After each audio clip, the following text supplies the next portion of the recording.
Există puține locuri în Europa unde poți ateriza dimineață, iar până seară să fi trecut prin lumi diferite.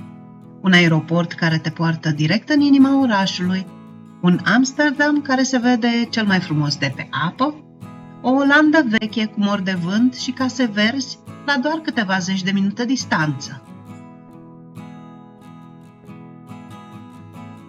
Și apoi, momentul pentru care primăvara aici pare inventată, câmpurile de la Lele.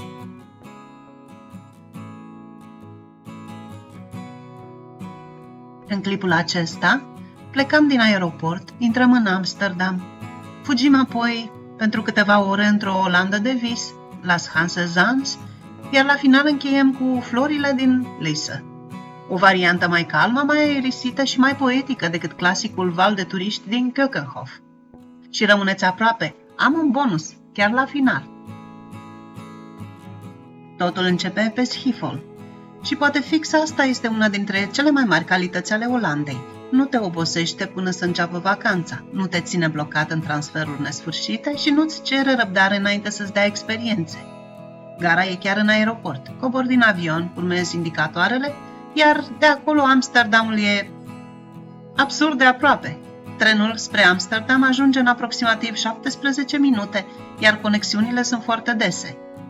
Tarifele pornesc de la 5,50 €, ceea ce face începutul acestui city break extrem de simplu. Dacă e prima ta zi în Amsterdam, eu n-aș începe cu alergat după obiective. Aș începe cu orașul privit exact așa cum trebuie, de pe apă. Canalele Amsterdamului nu sunt doar frumoase, sunt parte din identitatea orașului.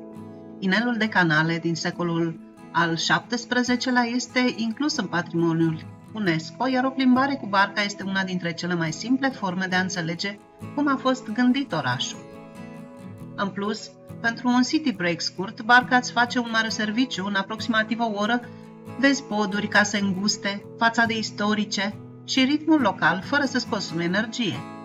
Iar primăvara, lumina pe apă chiar schimbă totul.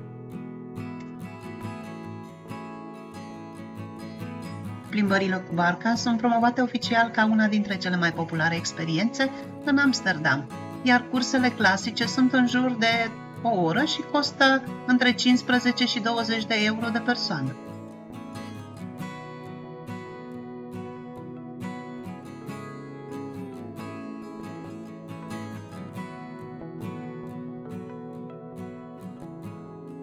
Dar Amsterdamul în clipul acesta nu este destinația finală, este doar începutul. Este orașul care te primește, îți arată cât de ușor poate fi un city break în Olanda și îți șoptește aproape fără efort că mai există ceva dincolo de el.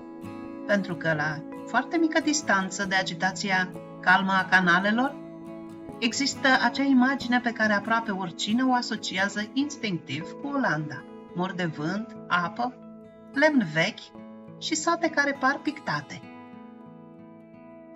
Zanses-Hans e genul acela de loc care pare făcut din stereotipuri olandeze, doar că stereotipurile sunt reale și sunt superbe.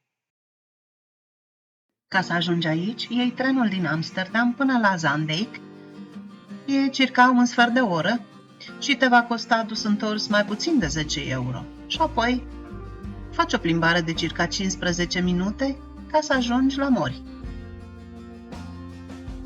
Deși e la doar câțiva kilometri distanță de Amsterdam, acest loc te poartă într-o Olandă care pare neatinsă de timp. Aici morile de vânt își ridică mândre, palele deasupra apei, casele tradiționale din lemn păstrează farmecul secolelor trecute, iar fiecare colț pare desprins dintr-o carte poștală.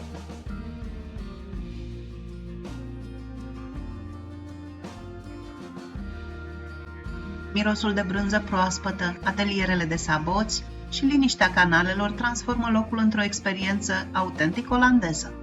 Nu este doar un sat-muzeu, ci o incursiune vie în istoria și identitatea țărilor de jos.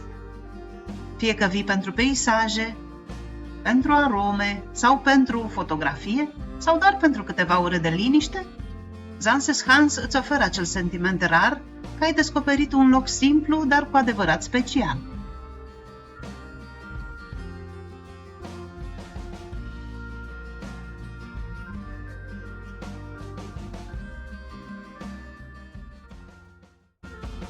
Când te vei întoarce în Amsterdam, probabil că va fi deja seară, iar seara orașul capătă o energie cu totul aparte. Luminile se reflectă în apa canalelor, străduțele prin viață, iar atmosfera devine un amestec fascinant de romantism, mister și libertate. Iar dacă vrei să descoperi una dintre cele mai celebre și controversate fețe ale acestui oraș, atunci nu rata clipul nostru dedicat faimosului cartier roșu din Amsterdam. Îl găsești în playlistul nostru dedicat Olandei și te invităm să-l urmărești după acesta și să descoperi povestea unui loc care nu lasă pe nimeni indiferent. O nouă zi vine cu o nouă provocare și peisajul se schimbă din nou. De la lemn, apă și mori treci la ceva aproape ireal. Benzi întregi de culoare, roz, galben, roșu, mov și un peisaj atât de ordonat încât pare imposibil.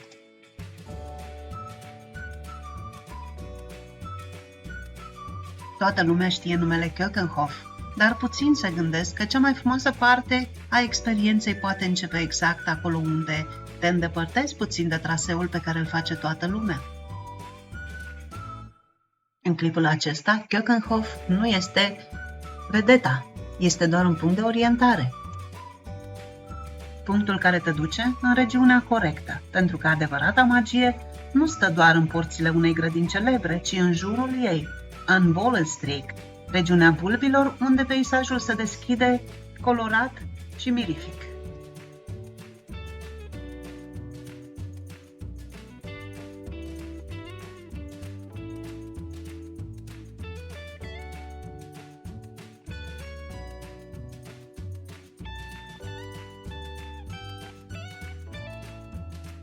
Dacă ar fi să comprim Olanda primăvara într-o singură propoziție, ar suna așa. Aici totul curge, trenurile, canalele, vântul prin nori și liniile de culoare dintre câmpurile de flori. Și vezi, asta este frumusețea unui city break de primăvară în Olanda. Nu trebuie să alegi între oraș și natură. În aceeași zi, aterizând dimineața pe Schiphol, poți lua trenul și ajunge în Amsterdam să vezi orașul de pe apă și apoi poți alege să mergi la morile de vânt de la Zandsens sau să te plimbi printre lalele în jurul orașului Lisse, într-o variantă mai calmă decât traseul turistic clasic. Ce părere ai?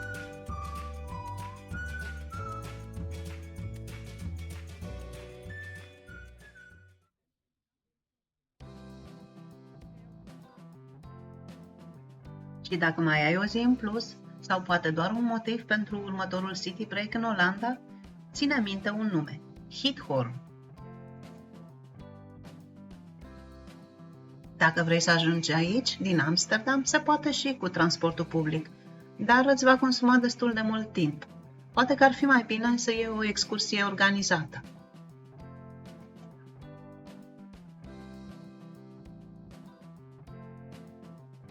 Există locuri care îți atrag atenția dintr-o fotografie și există locuri care, odată ce ai ajuns acolo, ți se par mai frumoase decât ți-ai imaginat. Giethoorn e unul dintre ele.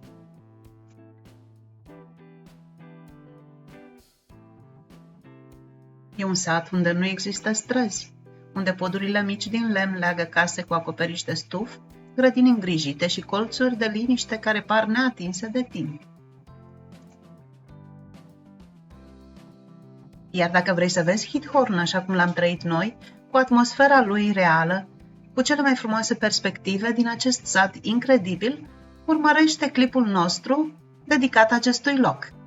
Vă las un link în descriere.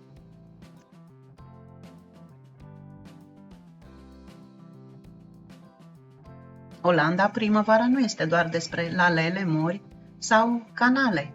Este și despre frumusețea călătoriilor și nu doar despre locurile în sine, ci și despre felul în care îți rămân în suflet. Dacă ți-a plăcut călătoria aceasta, mai avem multe altele de explorat împreună, așa că abonează-te ca să nu ratezi următoarele destinații și povești. Iar până data viitoare, descoperă lumea încet, frumos și cu sens. Mersi!